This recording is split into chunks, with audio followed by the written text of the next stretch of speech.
Eu estive aqui há um pouco mais de 4 anos atrás, porque meu filho mais velho, o Felipe, tem 4. Então ele não tinha nascido ainda, tem quase 5, né? Não tinha nascido ainda, e eu estava aqui. E eu lembro exatamente de coisas muito pontuais, porque eu tenho uma memória muito ruim, eu não lembro nem o que eu comi de manhã, mas eu lembro de coisas há 4 anos atrás, porque foi em algum momento especial da minha vida. Primeiro, porque eu estava indo para o ministério em Arapongas. Eu sou do interior de São Paulo, Tuiuti, alguém conhece? Já imaginei que não ia ter ninguém conhecendo. Tuiuti, não tem, irmão. Acho que nem o Google Maps passou lá ainda. Mas é próximo de Atibaia, Itatiba, Bragança Paulista, conhece, né? Ok. Eu saí de lá para estudar no seminário, e aí quando eu vim para cá, eu estava indo para Arapongas. E minha esposa. Ah, não, já tinha ido para Arapongas, estava voltando para apresentar o projeto em algumas igrejas, e eu lembro que Tremembé foi uma das primeiras igrejas que eu apresentei o projeto. E por que isso marcou a minha vida, Pastor Carlos? O Pastor Carlos nem sabe, mas eu vou falar. Primeiro, porque no dia em que eu preguei aqui, o meu filho, Felipe, o mais velho, se mexeu pela primeira vez na barriga da minha esposa. Eu não sei o que ele está querendo dizer quando eu estava pregando, mas foi isso. Segunda coisa, eu lembro do texto que eu preguei aqui, Efésios capítulo 2. Eu lembro até o tema, a manifestação da graça de Deus. E terceira coisa que eu lembro de Tremembé foi que depois que eu preguei, o pastor Carlos fez um comentário. Foi, pastor. Mas foi um bom comentário. É, foi amigável. É. Mas que bom, depois, a particular, eu comento. Tá? É, três coisas me fascinam. Três, tá gravando, né? Então é bom, não edite essa parte, por favor. Três coisas me fascinam. Primeiro é a minha esposa. Ela me fascina. Luana. Tem 2 filhos, Felipe e Pedro. A segunda coisa que me fascina é o casamento, não só o meu, o casamento em si. De você poder vislumbrar a graça e a glória de Deus em um ambiente familiar, onde pessoas podem ser treinadas e amadurecidas, e a partir dessa instituição, outras pessoas e outros ambientes serem moldados. E a terceira coisa que me fascina é a igreja.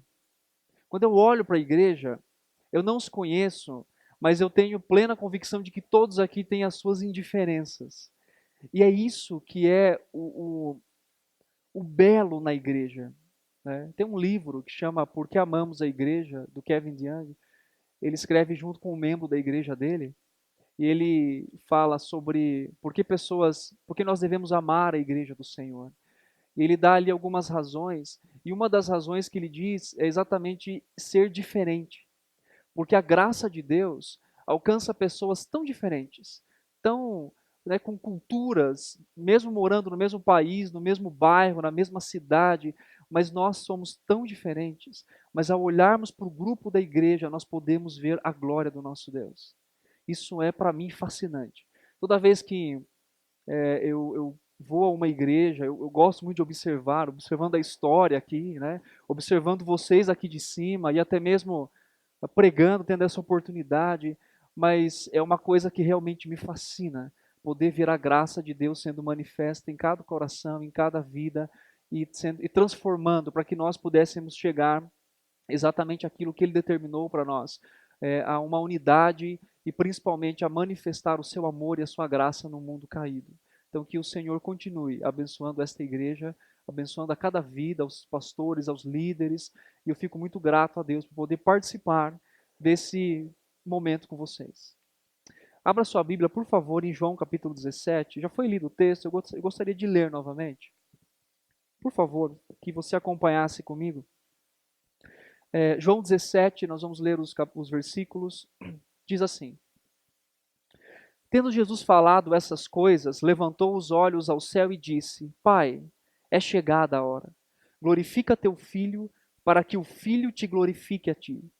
Assim como lhe conferiste autoridade sobre toda a carne, a fim de que ele conceda a vida eterna a todos os que lhe deste. E a vida eterna é esta: que te conheçam a ti, o único Deus verdadeiro, e a Jesus Cristo a quem enviaste.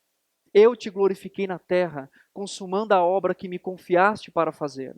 E agora, glorifica-me, ó Pai, contigo mesmo, com a glória que eu tive junto de ti antes que houvesse mundo. Manifestei o teu nome aos homens que me deste do mundo. Eram teus, tu me confiaste, e eles têm guardado a tua palavra. Agora eles reconhecem que todas as coisas que tens me dado provêm de ti, porque eu lhes tenho transmitido as palavras que me destes, e eles a receberam, e verdadeiramente conheceram que saí de ti e creram que tu me enviaste. E por eles que eu rogo, é por eles que eu rogo. Não rogo pelo mundo, mas por aqueles que me deste, porque são teus. Ora, todas as minhas coisas são tuas, e as tuas coisas são minhas, e neles eu sou glorificado. Já não sou no mundo, mas eles continuam no mundo, ao passo que eu vou para junto de ti. Pai Santo, guarda-os em teu nome, que me deste, para que eles sejam um, assim como nós. Quando eu estava com eles, guardava-os em teu nome, que me deste, e protegi-os. E nenhum deles se perdeu, exceto o filho da perdição, para que se cumprisse a Escritura. Mas agora vou para junto de ti, e isso falo no mundo para que eles tenham o meu gozo completo em si mesmos. Eu lhes tenho dado a sua palavra e o mundo os odiou, porque eles não são do mundo, como também eu não sou. Não peço que os tire do mundo, e sim que os guardes do mal. Eles não são do mundo, como também eu não sou. Santifica-os na verdade, a tua palavra é a verdade. Assim como tu me enviaste ao mundo, também eu vos enviei ao mundo. E a favor deles, eu me santifico a mim mesmo, para que eles também sejam santificados na verdade. Não rogo somente por estes, mas também por aqueles que vierem a crer em mim, por intermédio da sua palavra, a fim de que todos sejam um, e como és tu, ó Pai, em mim, e eu em ti, também sejam eles em nós, para que o mundo creia que tu me enviastes. Eu lhes tenho transmitido a glória que me tens dado, para que sejam um como nós o somos, eu neles e tu em mim, a fim de que sejam aperfeiçoados na unidade, para que o mundo conheça que tu me enviastes e o amaste, como também amaste a mim. Pai, a minha vontade é que onde eu estou, estejam também comigo os que me destes, para que vejam a minha glória que me conferistes, porque me amaste antes da fundação do mundo. Pai justo, o mundo não te conheceu, eu, porém, te conheci, e também estes compreenderam que tu me enviastes. Eu lhes fiz conhecer o teu nome, e ainda o farei, a fim de que o amor com que me amaste esteja neles, e eu neles esteja. Amém? Senhor, nós te louvamos essa noite, pelo grande privilégio que nós temos de ter a sua palavra aberta, de ter a liberdade de cultuar o nome do Senhor e de meditar na sua palavra, Senhor. Obrigado, porque a palavra testifica dela própria, dizendo que é como uma espada de dois gumes, Senhor. E nós acreditamos nisso, onde ela penetra o mais profundo do nosso ser, revelando o nosso coração, para que também possa nos dar esperança e transformar as nossas vidas, Senhor. Obrigado, porque nós temos o privilégio de se reunir como igreja em volta do Senhor, como aquele que nos salvou, aquele que nos deu a vida em Cristo Jesus. Nós te louvamos essa noite, porque podemos cultuar ao Senhor, agradecê-lo por mais um ano desta igreja, o qual o Senhor os fortaleceu e os sustentou em todas as coisas que necessitavam, Senhor. O teu nome e o Senhor seja honrado e glorificado, Senhor. O nosso desejo é que o teu nome seja conhecido e anunciado, para que o Senhor receba toda a glória e toda a honra por meio do nosso trabalho, por meio da nossa vida e por meio dos nossos relacionamentos, Senhor. Nós te agradecemos em nome de Jesus. Amém. Bem, bom, eu acho que eu perdi a caneta do slide. Achei. Ok. Nós vamos falar um pouco sobre a oração sacerdotal de Jesus, muito conhecida. Agora foi. Esse texto, né? Inclusive é o tema, o texto tema de vocês. E para a gente poder tirar algumas conclusões e algumas lições a partir deste texto, eu gostaria de situá-los aonde esse texto está colocado no Evangelho de João. Ok, tá? Esse texto, ele é o final de um sermão que Jesus faz, chamado do discurso do cenáculo, ou sermão do cenáculo, que é, na verdade, iniciado em João capítulo 13. Então, em João 13, do 1 ao 20, Jesus lava os pés dos discípulos. Do 21 ao 30 do capítulo 13, Jesus indica o traidor. Depois ele dá um novo mandamento. Depois Pedro é avisado que negaria Cristo. Jesus fala sobre o céu, promete outro consolador, fala sobre a produtividade espiritual. Aqui. Jesus fala sobre a missão do Consolador e Jesus se despede dos discípulos. Então, a oração sacerdotal, ela finaliza, né, uma parte onde Jesus faz uma pregação, onde Jesus faz uma exposição. Tá? A circunstância dessa oração, só reafirmando, Jesus acaba de pregar um sermão falando do Pai aos discípulos, agora ele fala também dos discípulos para com o Pai. No ministério de Cristo, ele sempre pregou e ele sempre ensinou. E o conteúdo dessa oração basicamente foca 3 questões. A primeira é que Jesus ora por si mesmo e diz ao Pai que concluiu sua obra aqui em João 17, do 1 ao 5. Depois ele ora por seus discípulos, pedindo ao Pai que os guarde e que os santifique. Estão conseguindo enxergar? Aí que eu estou olhando lá, eu falei, está pequeno. Só que é aqui. Agora sim, desculpa. E a terceira ênfase desse texto onde Jesus ora, ele ora pela sua igreja para que possamos ser unidos nele e para que um dia participemos da sua glória. Jesus estava no prelúdio do seu sofrimento e ele estava no cenáculo com seus discípulos. Ele já havia instituído a ceia, partido o pão, ele já havia alertado que Judas o trairia e que os demais se dispersariam. Ele já estava mergulhando em sombras, próximo da sua morte, onde entregaria a sua vida para salvar o qual o Pai os escolheu. Então o Senhor estava no momento onde ele retornaria, e então ele faz a oração sacerdotal, terminando, completando todo esse estágio de sermão relacionado ao cenáculo. E segundo William MacDonald, a ênfase dessa oração é que Jesus não diz nenhuma palavra ali contra os discípulos, nem fez qualquer referência à queda ou fracasso deles. Jesus foca a sua oração no eterno propósito do Pai, na vida dos seus discípulos e na sua revelação com eles. Todas as petições de Jesus nesta oração são por bênçãos espirituais. O Senhor não pede riqueza, não pede honra para a sua igreja. O que o Senhor Jesus pede e enfatiza são as bênçãos espirituais para que aquele povo, o qual ele escolheu, aqueles discípulos, e posteriormente aqueles que iriam crer no seu nome, como nós hoje, pudessem viver de uma forma onde honrassem e glorificassem o nome do Senhor. Hoje falar sobre unidade é um grande desafio, onde nós temos as redes sociais, nós temos vários temas relacionados à vida particular. Né? Aquela famosa frase, cada um tem a sua vida e cuida da sua. Então falar sobre unidade, afirmar coisas que são básicas no Evangelho às vezes, inclusive no meio da igreja, no meio do Evangelho, no meio onde pessoas conhecem ao Senhor. A tendência pela informação, pela mídia e por vários temas relacionados a isso, as pessoas acabam tendo uma vida mais particular. Elas acabam tendo uma vida onde eu e minha família, eu vivo com a minha família, eu faço coisas particulares com a minha família.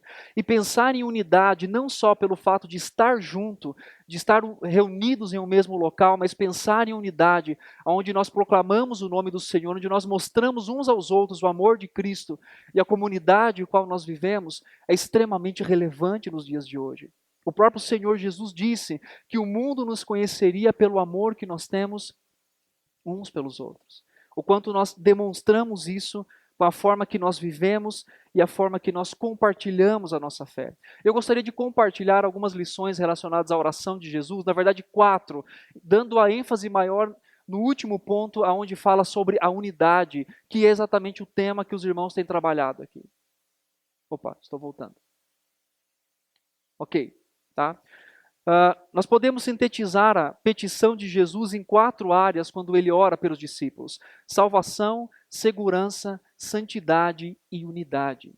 E aí Jesus começa falando sobre salvação, do verso 1 ao 5, onde novamente diz assim: tendo Jesus falado essas coisas, levantou os olhos aos céus e disse: Pai, é chegada a hora, glorifica teu Filho, para que o teu Filho te glorifique a ti.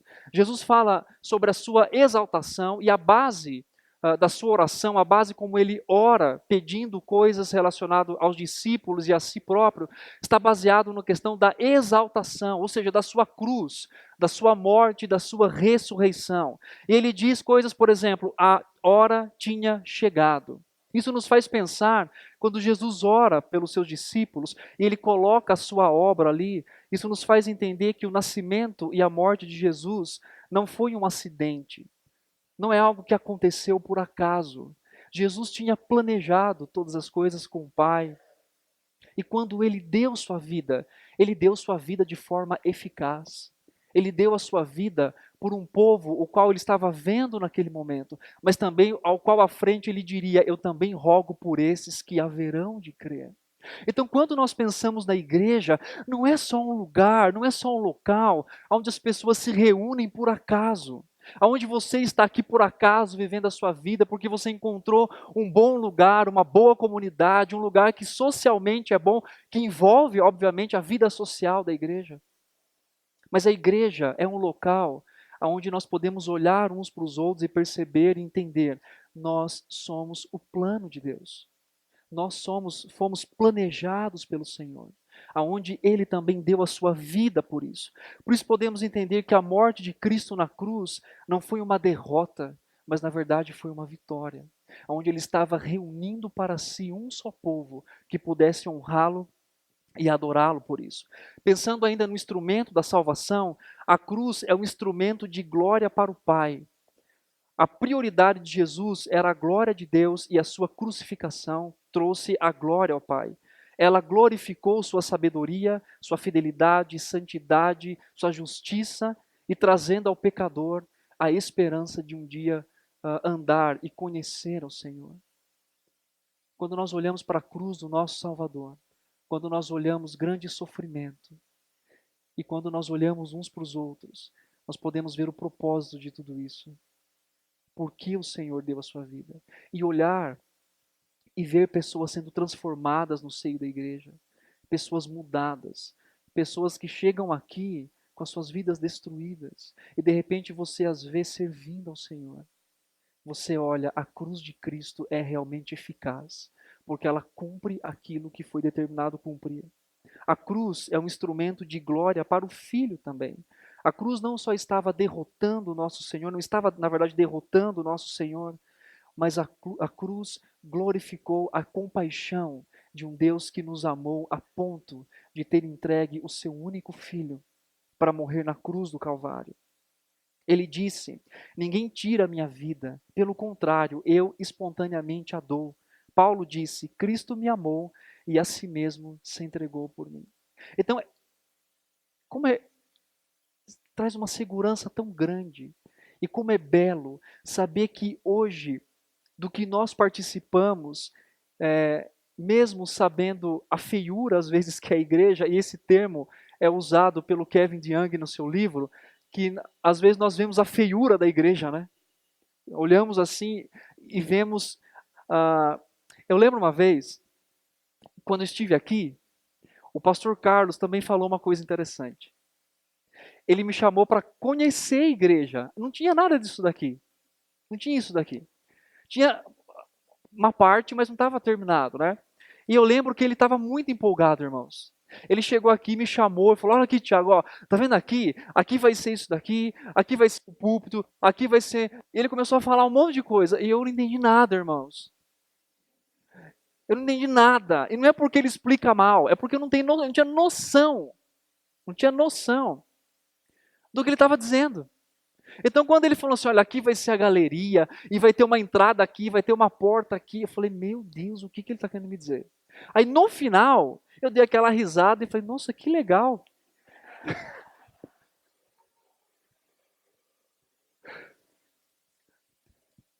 Foi um papo de amigo, e eu não poderia naquele momento falar: pastor, explica de novo, que eu não entendi nada. Traz a planta da construção para eu ver se eu consigo entender. Né? E às vezes, a visão que nós temos da igreja, ao mesmo tempo nós temos manifesto a feiura dessa igreja, às vezes nos relacionamentos, em como nós vivemos como a igreja, mas por outro lado nós temos o Senhor na sua palavra, dizendo que Ele deu a vida por esta igreja, que Ele se entregou por essa igreja, e o Senhor faz com a gente nas páginas das Escrituras, aquilo que quase o pastor Carlos fez comigo, e também nós temos problema em entender, quando nós passeamos pelo Evangelho, passeamos principalmente pelas cartas, passeamos por Apocalipse e vemos que o Senhor nos dá a mão para dizer, olha, esta é a igreja imaculada, santa, e às vezes nós olhamos para aquilo que é a feiura da igreja e não entendemos por que de certas coisas e por que acontecem certas coisas. Mas a grande verdade é que a igreja é o plano de Deus e que Deus deu o seu Filho para que essa igreja fosse reunida para a sua honra e para a sua glória. O Senhor Jesus também ora pela essência da salvação. Tá? Jesus recebeu autoridade para dar a vida eterna. Olha comigo, irmãos, o versículo 6. Olha o versículo 6. Manifestei o teu nome aos homens que me deste ao mundo, eram teus. Tu me confiastes e ele tem guardado a tua palavra. Gente, esse versículo, eu não sei o que você sente quando você lê esse versículo, mas eu sinto uma segurança tão grande, porque Deus me entregou nas mãos daquele que poderia cumprir o propósito divino com relação à morte e à ressurreição e à salvação. O Senhor Jesus fala assim, eles são teus, mas o Senhor me deu. Nós fomos dados para o nosso Mestre, para que Ele pudesse nos redimir, para que Ele pudesse morrer na cruz por nós. Jesus recebeu a autoridade para dar a vida eterna. E essa vida eterna é uma dádiva oferecida do Pai por o Filho. Todo aquele que nele crê, em Cristo Jesus, tem a vida eterna. Quem nele crê não entra em juízo, mas passou da morte para a vida. Imagina viver numa comunidade, numa igreja, e dizer o seguinte, nós temos uma esperança além do que nós podemos ver aqui. Aquilo que nós temos aqui, por mais belo que seja, são flashes daquilo que nós viveremos eternamente, diante do nosso Deus. Temos uma grande esperança. Conhecer o Pai, o único Deus. A vida eterna é mais do que um tempo interminável. É mais do que isso. A vida eterna, ela não é só quantidade quando nós pensamos, mas ela é qualidade. A vida eterna é um relacionamento íntimo e profundo com o nosso Deus. E Cristo veio aqui exatamente para isso, para nos revelar o Pai. E hoje, como igreja, nós temos um grande privilégio e um grande desafio de revelar ao mundo, por meio da palavra dele, por meio da palavra do Senhor, quem é Deus. E a grande relevância nisso, quando nós pensamos em que vivemos num mundo onde tem muito ensinamento sobre Deus. As pessoas falam sobre Deus. Talvez nunca se falou tanto sobre Deus quanto se fala hoje. Todo mundo conhece sobre Deus. Você deve ter essa experiência. Todo mundo sabe de Bíblia. Mas o conhecimento que muitas pessoas têm a respeito do Senhor hoje são conhecimentos rasos, frias, e que na verdade não traz mudança de vida, não traz conhecimento para a salvação.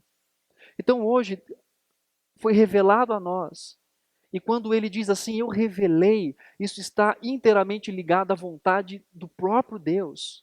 E aí eu começo a imaginar um pouquinho sobre o fato de que há quantas pessoas nesse mundo, há quantas pessoas nesse bairro, e nós estamos aqui. E isso não é mérito, e muito menos algo da nossa parte. Como se nós tivéssemos sido mais espertos do que alguns que estão por aí e ter buscado a Deus. Mas quando ele diz que ele revelou o Pai para aqueles discípulos, foi uma escolha dele. Ele quis se revelar. Ele quis se revelar. E quando nós olhamos para as Escrituras, nós olhamos para o Senhor, e nós temos o privilégio como igreja de dizer Deus tem se revelado a nós. Por isso que nós cantamos, por isso que nós oramos, por isso que nós temos esperança, porque Deus tem se revelado a nós por meio da sua palavra. E isso não foi uma escolha nossa, não foi um pedido nosso, mas foi o plano eterno de Deus. Em instituir uma igreja aqui, ou em Jardim Conceição, em Osasco, e com aquele povo, com aqueles irmãos, com aqueles membros, poder se revelar para que houvesse ali uma igreja bíblica forte, que o servisse e mostrasse ao mundo essa revelação na prática, vivendo, amando, servindo uns aos outros, para que o mundo pudesse olhar e dizer: há uma igreja que revela o amor de Deus. Que grande privilégio para a nossa vida. Mas quando Jesus também ora sobre salvação, ele fala sobre a consumação da salvação. Jesus pede para reassumir, a salvação é uma obra consumada. A salvação não é um caminho que abrimos da terra para o céu, não é algo que nasce em nós, mas a salvação foi uma obra de Deus para com a nossa vida. Na cruz, o Senhor bradou: está consumado. Essa expressão significa 3 coisas. Quando um pai dava uma missão ao filho e este a cumpria, dizia para o pai: tetelestai. Quando se pagava uma nota promissória, batia-se o carimbo com a mesma palavra.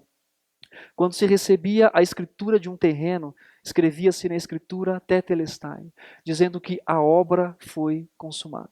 E eu costumo dizer isso, quando eu era chamado para falar sobre missões, na igreja, ou missões, né, servindo e talvez implantando um trabalho missionário, normalmente as pessoas não têm uma visão muito escatológica do que é a obra missionária.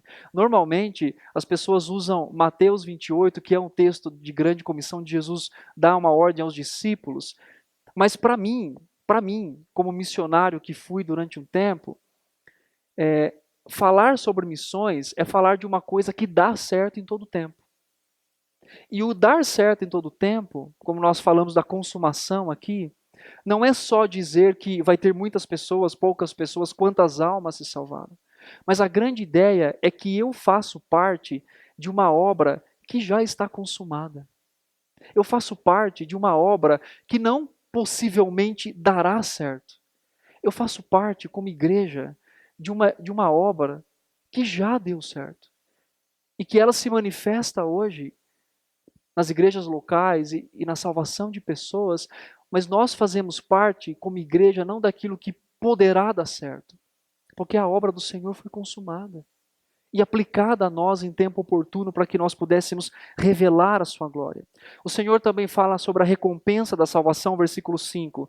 Jesus pede para reassumir a mesma glória que tinha antes da encarnação. Cristo veio do céu, onde desfrutou da glória inefável com o Pai, desde toda a eternidade. Abriu mão por um breve momento, se esvaziando, se humilhando, a ponto de ser chamado de filho de carpinteiro. Foi chamado de filho de carpinteiro.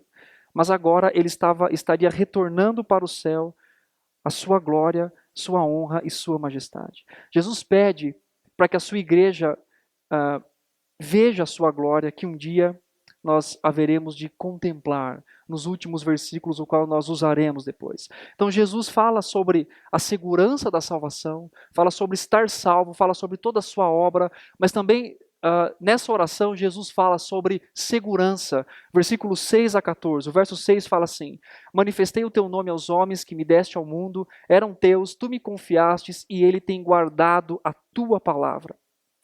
A nossa segurança está fundamentada na eleição de Deus Pai para com a nossa vida. O verso 2, 6, 8, 9, 11, 12 e 24. Jesus 7 vezes afirma que os discípulos lhe foram dados pelo Pai. 7 vezes nesse texto. Não apenas Jesus é o presente de Deus para a igreja, mas a igreja é o presente do Pai para Jesus. Não fomos nós que encontramos a Deus, foi Ele quem nos encontrou. E caminhar como igreja, sabendo que nós temos a segurança da salvação no Senhor. Sabemos que nós temos, por eleição de Deus Pai, cumprido em nós a obra do nosso Senhor. Caminhar como igreja, isso é uma motivação para nós. Servindo e dando a nossa vida ao Senhor. A nossa segurança está baseada no cuidado de Cristo também. Olha o versículo 12.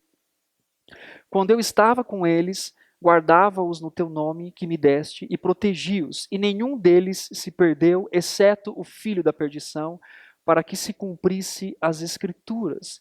Jesus, além de nos dar a certeza da salvação por meio da eleição do Pai, Ele também nos guarda, Ele também intercede por nós, Ele cuida das suas ovelhas. ao pastor supremo, pastoreando e dirigindo a sua igreja para aquilo o qual ele mesmo determinou.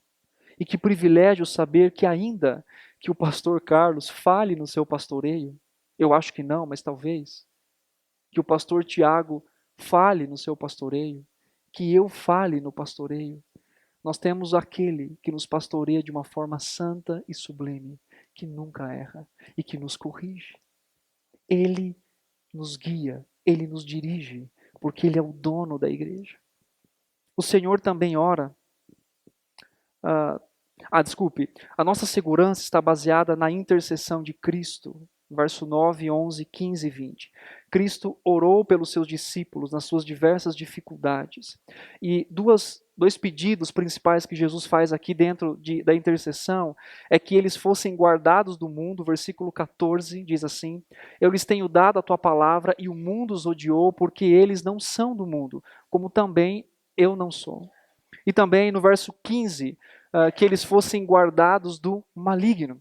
Então, além de Jesus chamar a sua igreja, além de Jesus morrer pela sua igreja, ele intercede por ela, dizendo para que ela seja guardada e para que ela seja tirada, no caso ela foi tirada do mundo, enviada para lá, mas guardada do maligno e de todo ataque de Satanás, porque a igreja do Senhor irá prevalecer, a igreja que Cristo estabeleceu.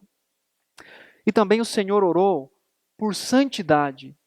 Versículo 15 ao 20 diz assim: Não peço que os tire do mundo, e sim que os guardes do mal. Eles não são do mundo, como também eu não sou. Santifica-os na verdade, a tua palavra é a verdade.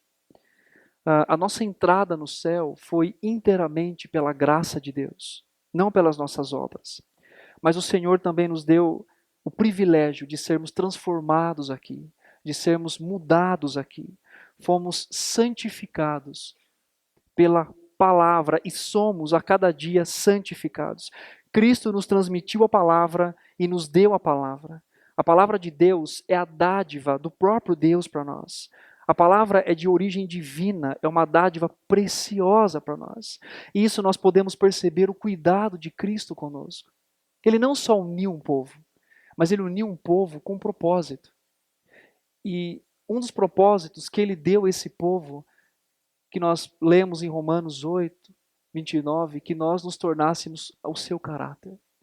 E isso só acontece por meio da palavra de Deus, da palavra sendo ensinada a nós e nós mudando, transformando a cada dia. Somos santificados pela palavra. Ele diz que a palavra é a verdade e não apenas existe uma parte dela ou uma parte é a verdade. A palavra é o instrumento da nossa santificação. Irmãos, que privilégio nós temos como igreja nos dias de hoje. Por exemplo, em nosso país, somos tão livres que você pode pegar a sua Bíblia, não tem nós temos ali o evangelismo na praça, né? Nós temos, vocês podem pegar a Bíblia lá com a camiseta, somos um, poder compartilhar a palavra de Deus com outras pessoas, aprender a palavra de Deus. Né? Eu fico muito feliz, muito feliz. Eu conheci o aconselhamento bíblico depois de uns anos da minha vida. Eu não sou tão velho, eu tenho 30, eu acho. Porque quando a minha esposa não está comigo, eu confundo. É verdade. E eu conheci o aconselhamento bíblico alguns anos depois do meu ministério. Foram 4 anos depois. Né? E quando nós temos esse contato, e vocês têm aqui, né, graças a Deus por isso, mas um grande privilégio de serem ministrados com zelo e graça por homens, e também sei que existem irmãs e outras pessoas aqui que podem ministrar a palavra de Deus na igreja, com liberdade, com zelo, com amor, com graça. Nós devemos a cada dia como igreja nos apegarmos à palavra de Deus. Nós devemos tê-la como o nosso prazer, de meditação de dia e de noite, porque é por meio desta palavra que o Senhor nos santifica e santifica a sua igreja local. O Senhor diz também que ela nos dá alegria capítulo 17, versículo 13. Ela nos dá a certeza do amor de Deus. Ela nos transmite o poder de Deus para que possamos viver em santidade e em zelo diante do nosso Deus. Nós não devemos ser orgulhosos, mas nós devemos ser gratos a Deus pela oportunidade que nós temos hoje de estudar a sua palavra e de conhecê-lo a cada dia mais. Eu tenho certeza que você é um testemunho disso e tantas outras pessoas que, quando tiveram contato com a palavra, aprenderam a palavra, tiveram grande mudança em suas vidas, porque o Senhor usou o que é absoluto para mudar a nossa vida. Mas também o Senhor ora para que haja um relacionamento correto com o mundo.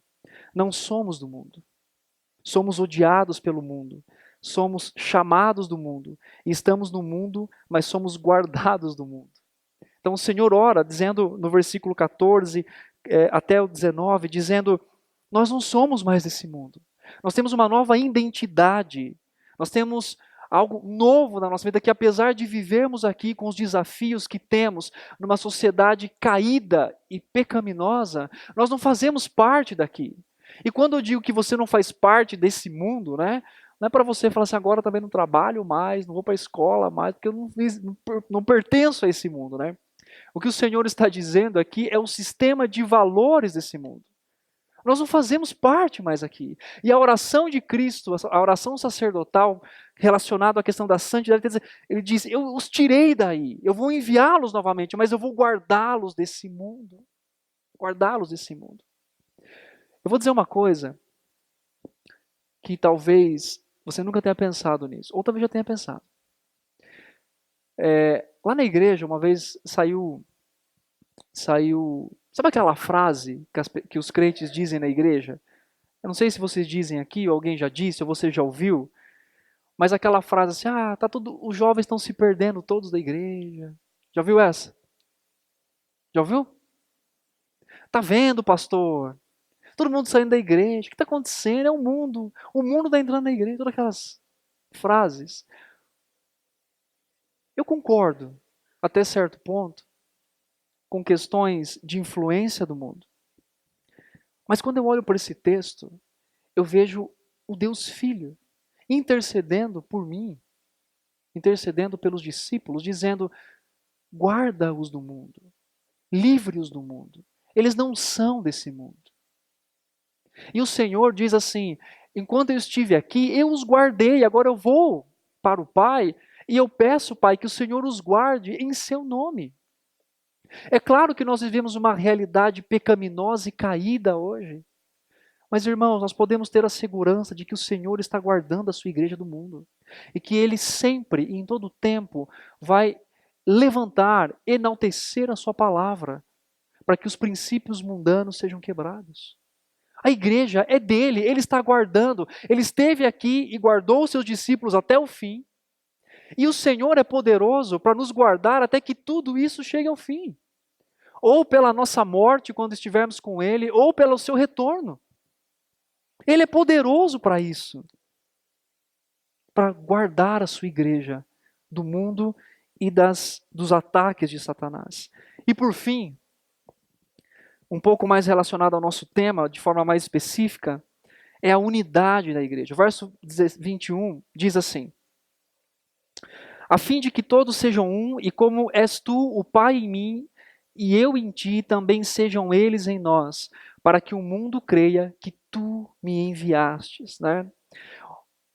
Hoje, há uma grande ênfase no trabalho ministerial, de que pessoas e igrejas trabalham muito para se fazer unidade. Trabalham muito para conceber a unidade. Mas quando nós olhamos para esse texto e o texto, mais textos do Novo Testamento, nós não somos capazes de produzir unidade. Nós não produzimos unidade. Nós desfrutamos da unidade que Deus fez. Obviamente, tendo certas atitudes, não para fazer, para conceber, mas para preservar a unidade na igreja local. E aqui, o que o Senhor nos ensina na sua oração,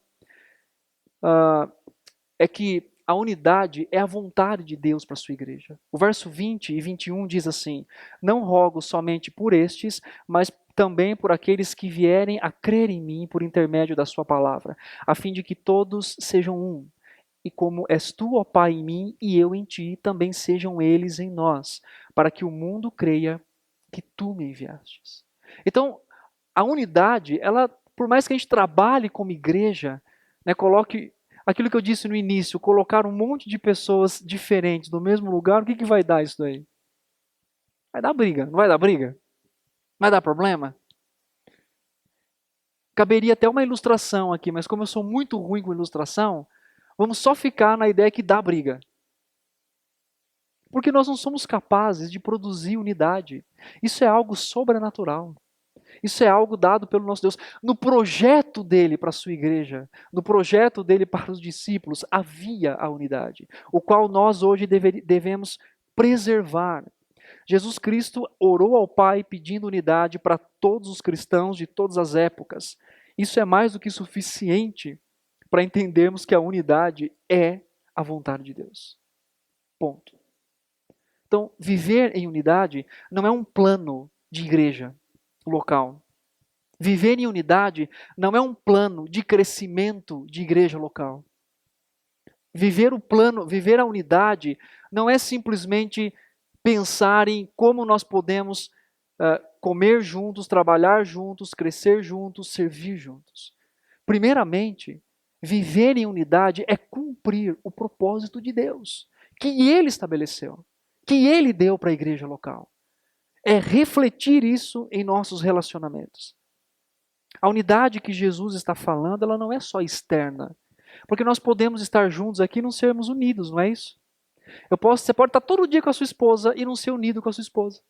Você pode estar todo dia, você pode cantar, você pode comer, você pode fazer um monte de coisa aqui junto com a igreja local e mesmo assim não ter unidade com a igreja.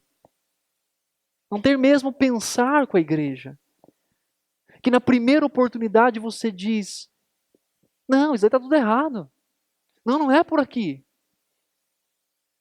Ser unido é mais do que estar juntos. É algo intrínseco, é algo interno. Não é a organização de uma unidade simplesmente denominacional. Mas também Jesus está falando aqui de ecumenismo, né? Vou me reunir com todo mundo. Jesus está falando que a vontade, a unidade é a vontade de Deus. Mas também Deus é o unificador da sua igreja. O verso 21 e 23. Leia comigo, por favor, diz assim: a fim de que todos sejam um, como és tu, ó Pai, em mim, e eu em ti, também sejam eles em nós, para que o mundo creia que tu me enviastes. 23 fala: eu neles, tu em mim, a fim de que sejam aperfeiçoados na unidade, para que o mundo conheça que tu me enviastes e os amastes, como também amaste a mim. O que então nós cristãos temos em comum para que nós possamos viver em unidade? Por exemplo, algumas pessoas se unem em torno de um time de futebol. Tem corintiano aqui?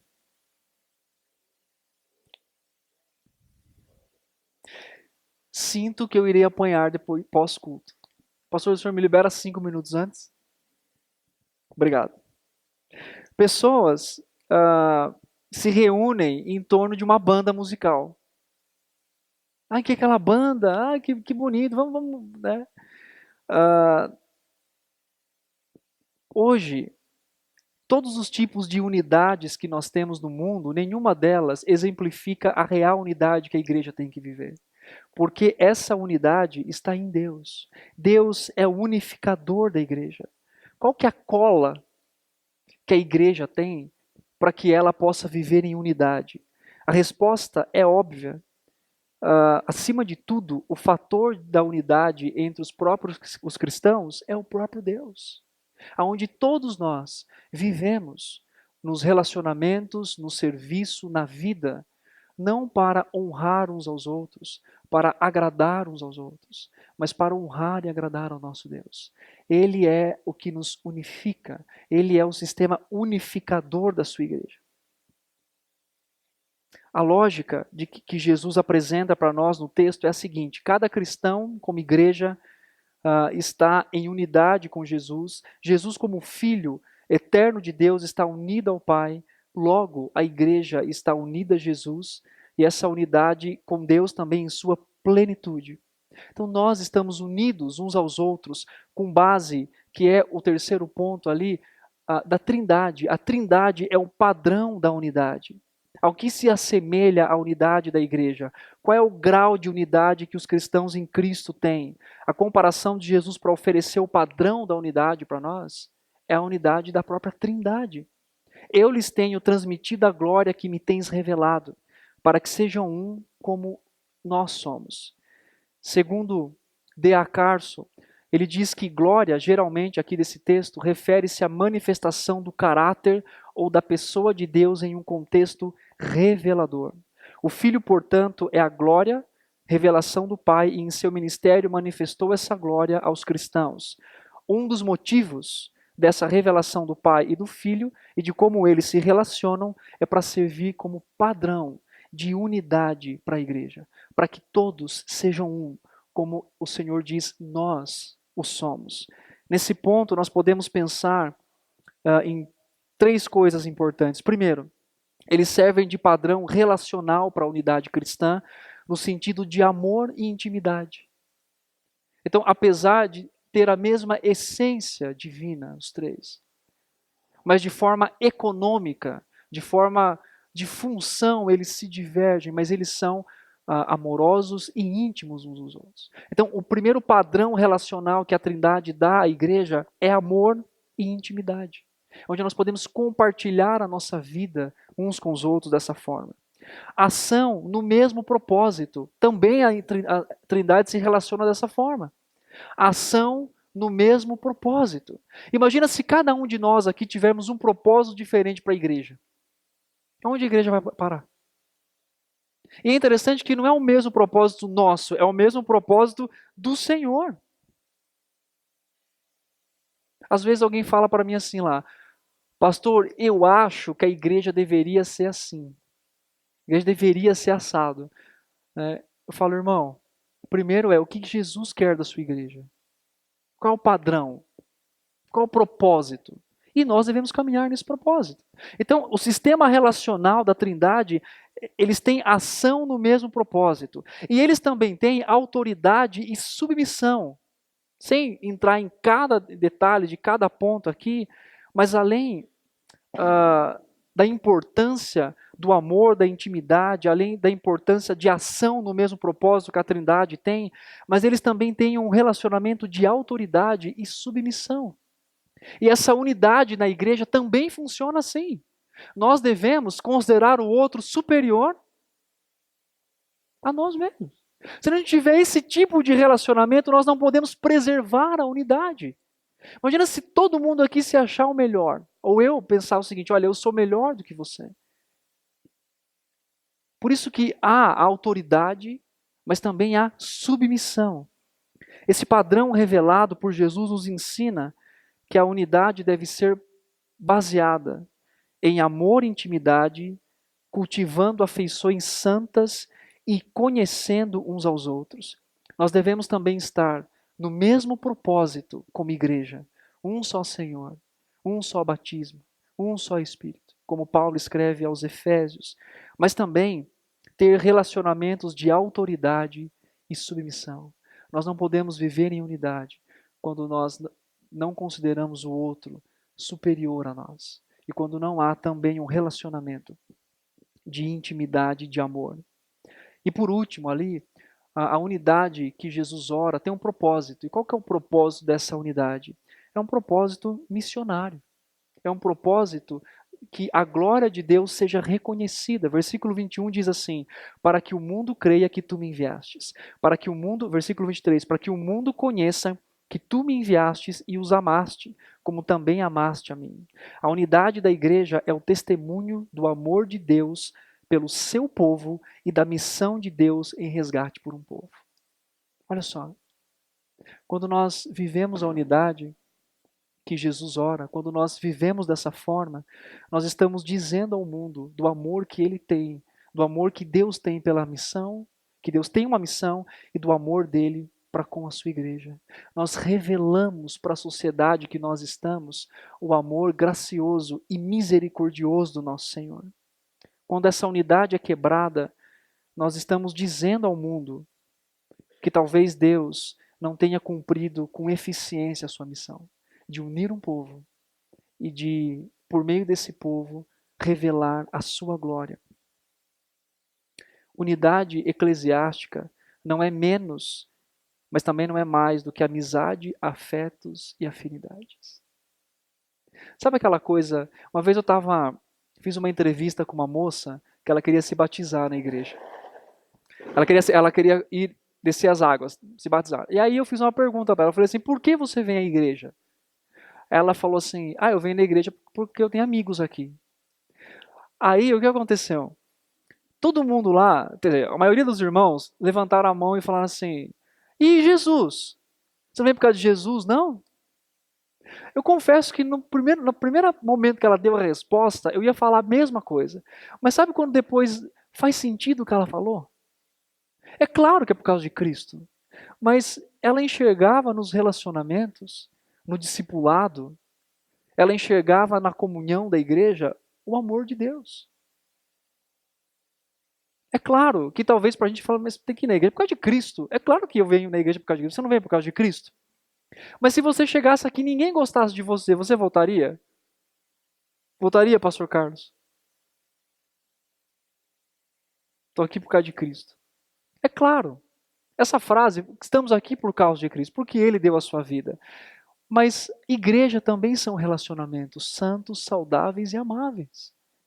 E nós estamos aqui por causa de Cristo. E onde nós podemos ver Cristo? Por meio da sua palavra, mas também por meio de relacionamentos amorosos e santos, onde nós podemos enxergar a glória de Deus. É fundamental a unidade cristã para a igreja. Ela é da vontade de Deus. Deus é o unificador. Ele é o padrão para isso.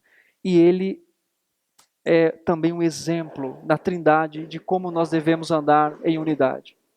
E o meu desejo é que a cada dia, como cristão, como parte da igreja, de uma forma ainda geral, maior, que nós possamos viver dessa forma, para que Cristo seja glorificado, para que as pessoas possam conhecer através da nossa unidade, dos nossos relacionamentos, da santificação por meio da palavra, conhecer a Cristo e conhecer o que o Senhor, a missão que o Senhor tem para a sua igreja.